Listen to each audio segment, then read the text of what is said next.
warahmatullahi wabarakatuh. Halo teman-teman semuanya.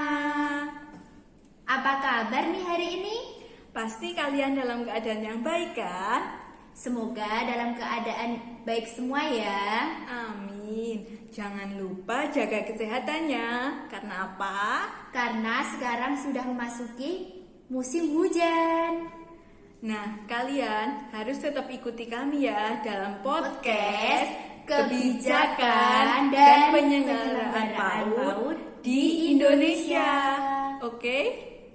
Nah, kali ini aku mau tanya-tanya nih sama Mbak Endang tentang kebijakan dan penyelenggaraan PAUD di Indonesia. Nah, yang aku tanyain apa saja sih Mbak kebijakan PAUD di Indonesia itu? Untuk apa saja kebijakan PAUD di Indonesia? Yang pertama itu menjadi kebijakan adalah penataan kelembagaan, yaitu hal ini penting dilakukan karena pemerintah hanya akan memberikan bantuan pada institusi PAUD yang resmi dan jelas keberadaan serta pelaksanaannya. Yang kedua, itu kebijakannya tentang terkait tutor pendamping dan guru TK yang berpartisipasi dalam proses belajar mengajar PAUD. Nah, kalau tutor pendamping itu berarti dalam undang-undang tentang pengajar itu kan udah ditetapkan. Jadi dalam TK itu apakah harus gurunya itu sudah harus S1 atau gimana tuh Mbak Inan? Iya, maka harus disiapkan standarnya, bukan sekedar dari kualitas pendidikannya, tetapi juga kompetensinya. Oh gitu. Iya. Yang ketiga yaitu kebijakan yang terkait dengan konten, isi, dan bahan ajar. Maksudnya gimana? Kurikulum PAUD itu jelas tidak sama dengan kurikulum yang ada pada pendidikan dasar. Karena kenapa? Karena esensi PAUD itu merupakan sambungan neuron-neuron sinaps yang terdapat pada sel otak.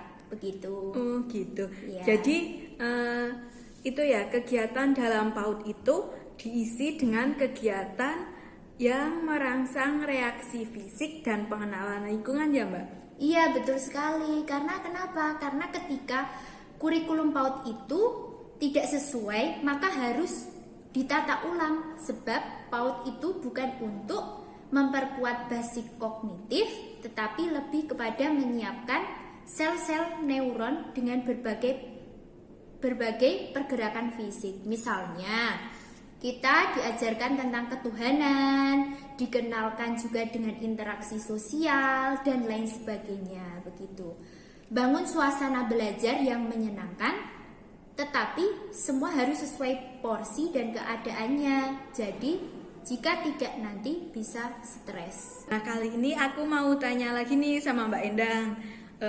Bagaimana Mbak Rahma?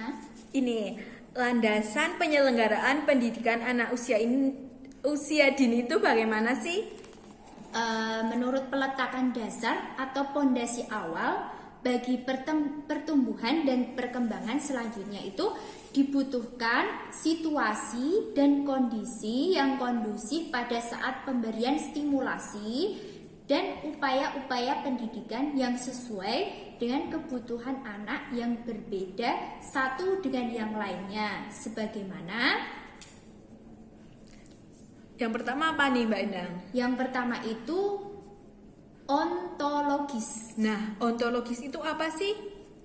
Ontologis itu anak sebagai suatu makhluk hidup, individu yang mempunyai aspek biologis.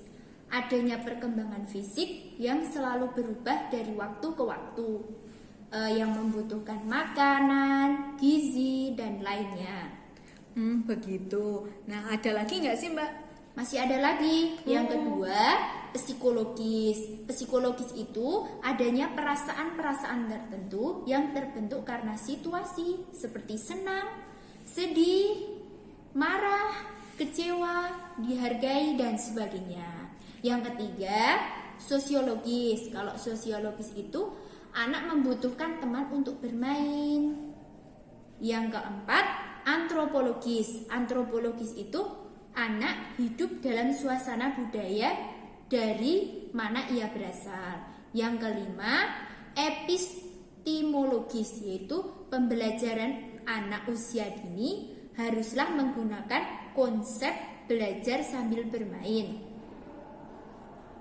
Yang keenam, aksiologis. Aksiologis itu isi kurikulum haruslah benar dan dapat dipertanggungjawabkan dalam rangka optimalisasi seluruh potensi anak dan berhubungan dengan nilai seni sesuai dengan akar budaya di mana mereka itu hidup estetika serta nilai-nilai agama yang dianutnya. Begitu Mbak Rahma. Oh, begitu. Sebelum podcast ini berakhir, aku mau pantun dulu nih. Aku juga mau pantun loh. Aku dulu ya. Boleh 50. Sungguh manis buahku ini. Buah dimakan dengan cepat. Berakhir sudah video kali ini. Semoga bisa memberi manfaat. Aku juga mau pantun. Boleh 50. Nonton TV sambil bernyanyi. Bawa kakak juga kecapi. Niat hati hanya ingin berbagi. Jika ada yang salah, I'm sorry. Sekian video dari kami.